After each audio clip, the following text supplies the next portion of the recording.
रायगडच्या कर्जत तालुक्यातल्या पोशीर पंचायत समिती गणातून शेकापच्या रेश्मा अनिल जोशी विजयी झालेले आहेत। त्यांनी राष्ट्रवादीच्या उमेदवाराचा 1025 मतांनी पराभव केलाय।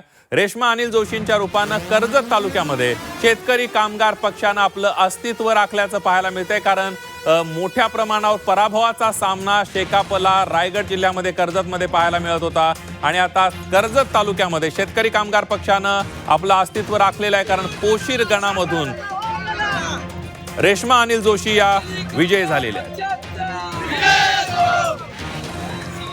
नमस्कार, मी रेश्मा अनिल जोशी। मला सर्वांनी भरघोस मतदान केलं त्याबद्दल सर्व मतदारांचे आभार मनापासून। आणि महायुतीचे शेतकरी कामगार पक्षाने शिवसेना, आरपीआय आणि भाजप या महायुतीच्या सर्व कार्यकर्त्यांचे आणि माझ्या सर्व मित्रमंडळी आणि परिवाराचे खूप खूप आभार।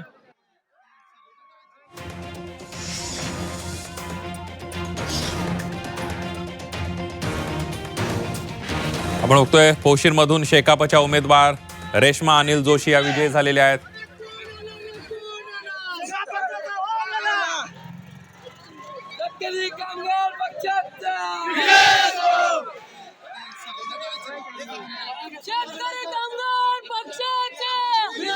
रायगडच्या कर्जत तालुक्यातल्या पोशीर पंचायत समिती गणातून शेकापच्या रेश्मा अनिल जोशी या विजयी झालेल्या आहेत। त्यांनी राष्ट्रवादीच्या उमेदवाराचा 1025 मतांनी पराभव केलाय। रेश्मा अनिल जोशींच्या रूपानं कर्जत तालुक्यामध्ये शेतकरी कामगार पक्षानं आपलं अस्तित्व राखलेलं आहे।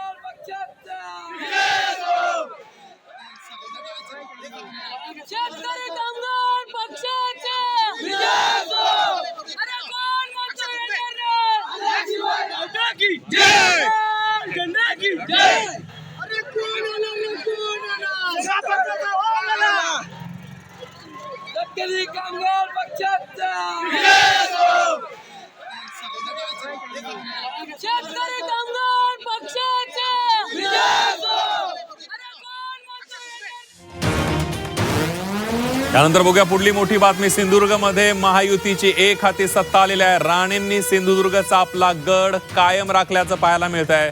गेल्या 27 वर्षांपासून राणेंचा झेडपी अध्यक्ष सिंधुदुर्गमध्ये आहे। वैभव नाईक यांच्यासाठी अस्तित्वाची लढाई होती, मात्र त्यामध्ये त्यांना यश आलेलं नाहीये। सिंधुदुर्गमध्ये महायुतीचाच बोलबाला पाहायला मिळाला।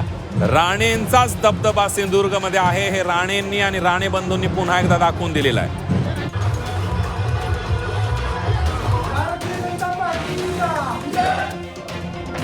सिंधुदुर्गमध्ये महायुतीची एक हाती सत्ता आल्याचं पाहायला मिळत आहे। सगळ्या विजयी उमेदवारांनी नितेश राणे यांची भेट घेतलेली आहे।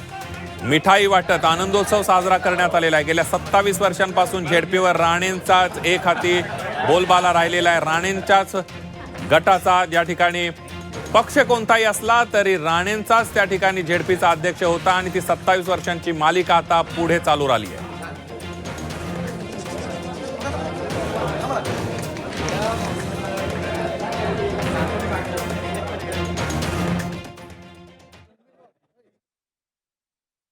तोंडावर आपटणं काय असतं, धूळ चारणं काय असतं उभाटाला आणि महाविकास आघाडीला हे बघायचं असेल तर सिंधुदुर्गाचे निकाल पाहायला पाहिजे। त्याच पद्धतीने महाराष्ट्रामध्ये परत एकदा सबकुछ देवाभाऊ म्हणजे देवाभाऊंच्या नेतृत्वाखाली महाराष्ट्रातल्या सगळ्याच महायुतीच्या कार्यकर्त्यांनी, नेते मंडळांनी एक चांगला परफॉर्मन्स जिल्हा परिषद पंचायत समितीमध्ये सगळीकडे दिलेला आहे। हा परत एकदा महाराष्ट्राच्या जनतेने आदरणीय देवेंद्र फडणवीस साहेबांच्या नेतृत्वावर दाखवलेला विश्वास।